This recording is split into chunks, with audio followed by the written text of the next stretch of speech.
আসসালামু আলাইকুম সবাইকে। আজকের ভিডিওতে সবাইকে স্বাগতম। আজকে আমরা পাইথনের প্রবলেম নাম্বার 4 অর্থাৎ 4 নম্বর প্রবলেম নিয়ে কথা বলবো। তো সর্বপ্রথম আমরা সমস্যাগুলো দেখে নিই, অর্থাৎ যেগুলো আমাদেরকে সলভ করতে হবে। আমাদেরকে একটা পিরামিড বা ট্রায়াঙ্গুলার, মানে যেটাকে আমরা ত্রিভুজ বলি বাংলাতে, সেটা তৈরি করতে হবে using nested element. So nested element মানে ফর লুপ দিয়েই তো অবভিয়াসলি তৈরি করতে হবে। এটা ফর লুপ ছাড়াও অন্যান্যভাবেও তৈরি করা যায়, বাট ফর লুপটা বেস্ট কমফোর্টেবল এখানে। এখন এখানে হচ্ছে ইউজার হবে USER user. User can select row and column, তার মানে হচ্ছে আমাদের ইনপুট ফাংশনটা ব্যবহার করতে হবে। ইউজার ক্যান সিলেক্ট ভ্যালু, তার মানে হচ্ছে আমাদের ভ্যালু, অর্থাৎ জিরোটা আমরা এখানে বেসিক্যালি দিছি। সো জিরোর পরিবর্তে ইউজার যে ভ্যালুটা দেবে সেটা আমরা ব্যবহার করতে পারবো। ওকে, আমরা আগের প্রোগ্রামটা যদি দেখি তাহলে আগের প্রোগ্রামে আমরা এখানে বেশ কিছু জিনিস দেখছিলাম। তার ভিতরে একটা হচ্ছে যে আমরা কিভাবে একটা রেক্ট্যাঙ্গেল তৈরি করে সেটা দেখছিলাম ইউজিং নেস্টেড ফর লুপ, যেখানে আমরা সাধারণ র এবং কলাম ব্যবহার করছি। এবং এখন আমাদেরকে এক ধাপ উপরে যে আমাদেরকে পিরামিড তৈরি করতে হবে বা ট্রায়াঙ্গুলার তৈরি করতে হবে, আমরা সেটা দেখবো।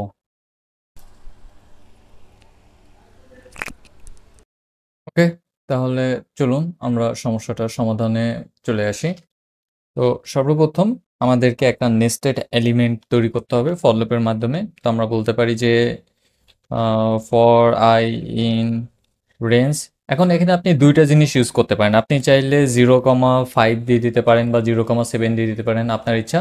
আবার আপনি চাইলে জাস্ট 7 এভাবেও লিখতে পারেন, এটা আপনার ইচ্ছা। তো যেহেতু আমরা কোড করতেছি প্র্যাকটিসের জন্য, সেহেতু আমরা 0,7 এটা বর্তমানে এভাবে দিয়ে দিলাম। এবং এর ভিতরে আমাদের আরেকটা নেস্টেড লুপ নিতে হবে ফর জে ইন রেঞ্জ। তো আমি এখানে রেঞ্জ নিলাম, সাপোজ 5 নেই। ওকে, 0,5 5 নিলাম।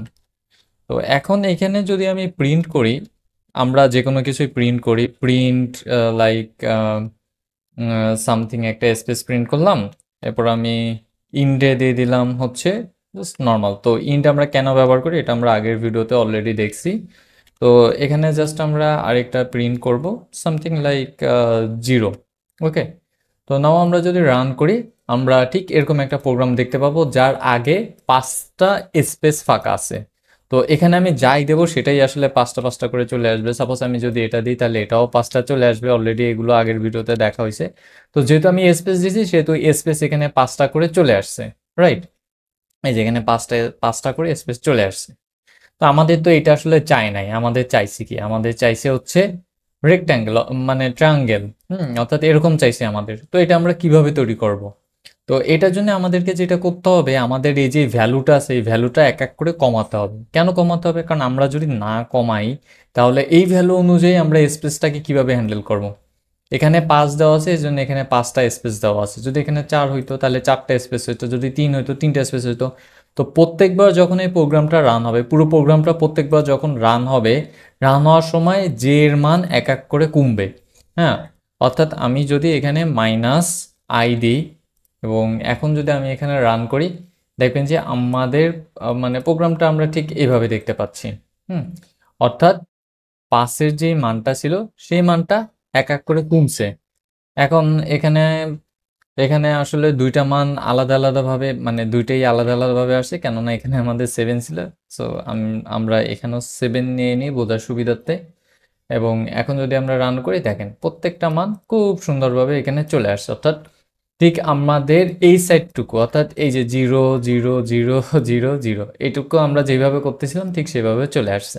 রাইট, তো এটা আসলে কিভাবে দেখবেন, যে আপনি যদি দেখতে চান যে আমি এটা দেখতে চাই আসলে কিভাবে হলো, আপনি এখানে প্রিন্ট করতে পারেন যে print F string I M I, এবং আই এর মান এখানে, হ্যাঁ, এবং backslash N I M J, হুম,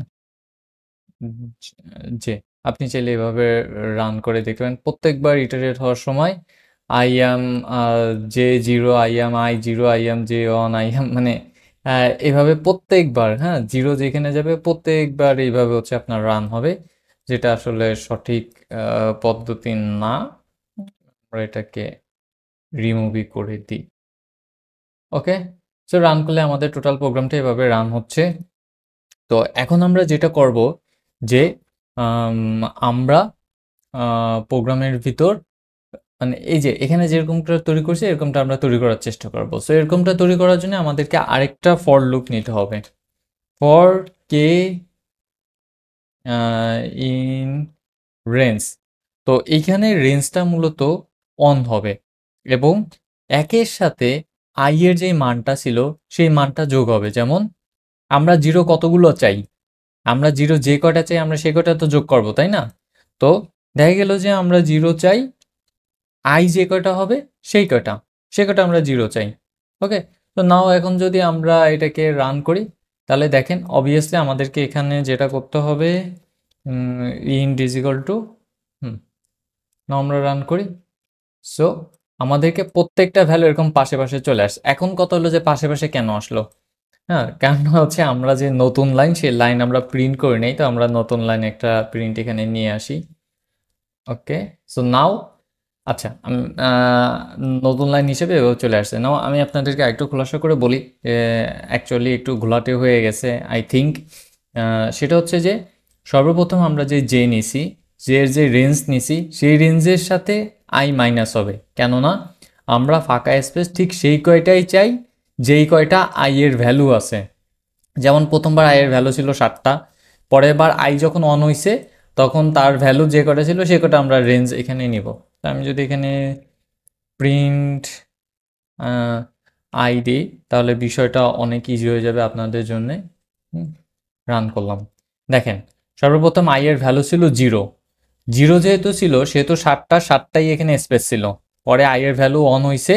এখন দেখেন জিরো যেটা ছিল সেটা একটা যোগ হয়ে গেছে। দেখেন আমরা একের সাথে এক যোগ করছি, তার মানে একটা যোগ হয়েছে এবং এইখান থেকে স্পেস হয়ে গেছে 6টা। তার মানে 7 থেকে এক মাইনাস হয়েছে আর একের সাথে এক যোগ হয়েছে। সেকেন্ড বার যখন আই এর ভ্যালু 3 হইল তখন এখানে স্পেস সংখ্যা কমে 7 থেকে বাদ দিলে কত থাকে, 1 2 3 4, 4টে স্পেস হয়ে গেল এবং একই সাথে এখানে 4টা আই চলে আসলো। এইভাবে করে 4 যখন আসছে, 5 যখন আসছে, 6 যখন আসছে, 7 কখনোই আসবে না, কেননা আমরা জানি যে পাইথন সবসময় 0 থেকে শুরু হয়। তো এইভাবে জিনিসটা এখানে চলতেছে। এখন কথা হইল আমরা যে মানটা পাইছি সেটা তো আসলে এটাকে কি বলে, সমকোণী ত্রিভুজ। সমকোণী ত্রিভুজ হয়ে গেছে, এটা তো এখনো পুরোপুরি পিরামিড হয় নাই। এখন পিরামিড হওয়ার জন্য আমাদেরকে কি করতে হবে, আমাদেরকে আই এর সাথে 2 গুণ করতে হবে। এখন দেখেন সর্বপ্রথম আই এর মান 0 ছিল, শূন্যের সাথে যদি 2 গুণ করি তাহলে কত হয়, শূন্যের সাথে 2 গুণ করলে শূন্যই হয়। আপনারা যারা জানেন না তারা ক্যালকুলেটর বের করে এখনো গুণ করে দেখতে পারেন, এবং তার সাথে এক যোগ করলে 1 হয়। এখন কল্পনা করেন যে আই এর মান যদি 1 হয়, একের সাথে 2 গুণ করলে কত হয়, 2। 2 এর সাথে 1 গুণ করলে কত, 1 যোগ করলে কত হয়, 3, তাই না?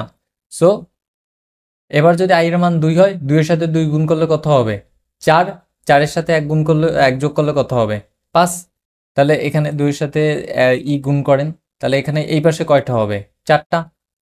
ওটা আমি যদি রান করি তাহলে দেখেন এই পাশে একটা হইলো, এই পাশে 3 4 5 মানে 1 2 3 4 5, কেননা 2 এর সাথে 2 যোগ করলে 4 আর 1 5। তারপর 3 যদি গুণ করি, 3 এর সাথে 2, 3 গুণে 6 আর 1 7। তো এখানে দেখেন এটা 7টা, এটা মানে ওইভাবে আর কি সিরিয়াল ভাবে চলে আসবে। এটা মনে হয় খুব সম্ভবত 9টা, এইভাবে করে দ্বিগুণ আকারে চলে আসবে। তো টোটাল প্রোগ্রামটা হচ্ছে এইটুকু। আমি যদি আরেকবার একটু বলি যে সর্বপ্রথম আমি একটা লিস্ট নিলাম, মানে একটা নেস্টেড ফর লুপ নিলাম যেটা আই, এবং যেখানে আমরা রেঞ্জ দিয়ে দিলাম, এরপর মানে যে নিলাম কে নিলাম, ঠিক আমরা এখানে রেক্ট্যাঙ্গেলে যেটা করছি সেটাই আমরা নিছি, জাস্ট ভ্যালুটার উপর আমরা ভেরিয়েশন করছি, অর্থাৎ ভ্যালুটাকে আমরা পরিবর্তন করছি। তো আমাদের প্রথমটা হয়ে গেছে যে নেস্টেড এলিমেন্টের মাধ্যমে একটা পিরামিড বা ট্রায়াঙ্গুলার যেটা ছিল, ত্রিভুজ যেটা ছিল সেটা তৈরি করা। এখন user can select row and column, user can select value, খুব সিম্পল। আমি এখানে আই এর জন্য একটা ইনপুট নিতে পারি। হুম জাস্ট কি বলে, সিওএল ও কলাম বা র এরকম নিতে পারি। জাস্ট আমি এখানে আরসি নিলাম, র কলাম আমি যেহেতু সেমই নেব। সো ভ্যালু হবে ইন্ট, এবং আমরা ইনপুট নেব input interior value. Hmm enter your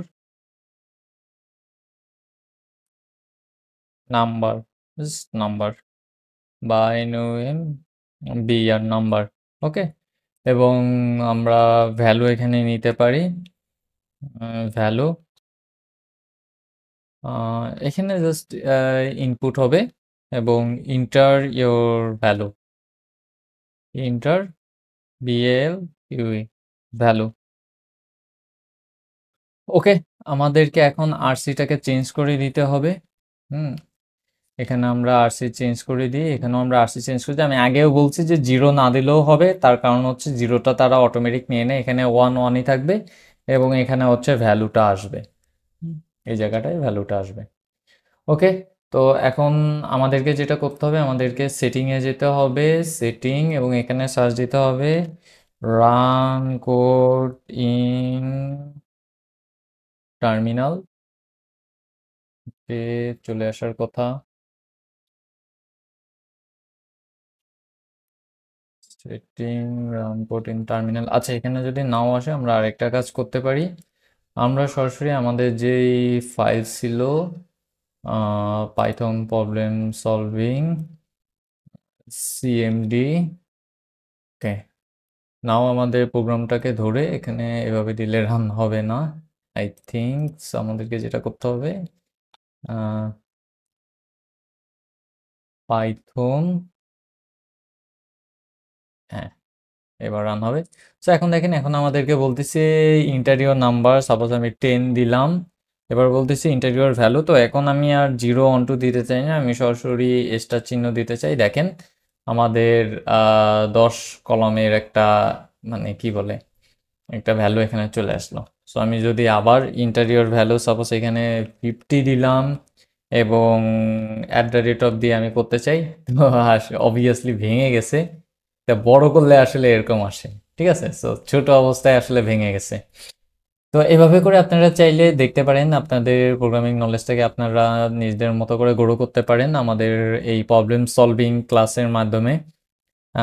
এখানে একটু কমপ্লিকেটেড আছে, কেননা আমরা দুইটা নেস্টেড লুপ ব্যবহার করছি এবং একই সাথে আমরা রেঞ্জ ফাংশনে একটু কমপ্লিকেটেড জিনিসপত্র ব্যবহার করছি, যেটা সাধারণত ডাটা স্ট্রাকচারে ব্যবহার করা হয়। তো আই হোপ আপনারা বুঝতে পারছেন, না বুঝতে পারলে কমেন্ট করবেন, আমি আবার আপনাদের জন্য ভিডিও তৈরি করব এবং মানে যদি আমার কথা বুঝতে অসুবিধা হয় তাহলে পুরো স্লাইড সহকারে আমি বোঝানোর ট্রাই করব। আল্লাহ হাফেজ, সবাইকে ভালো থাকেন, সুস্থ থাকেন, দেখা হবে পরবর্তী ভিডিওতে।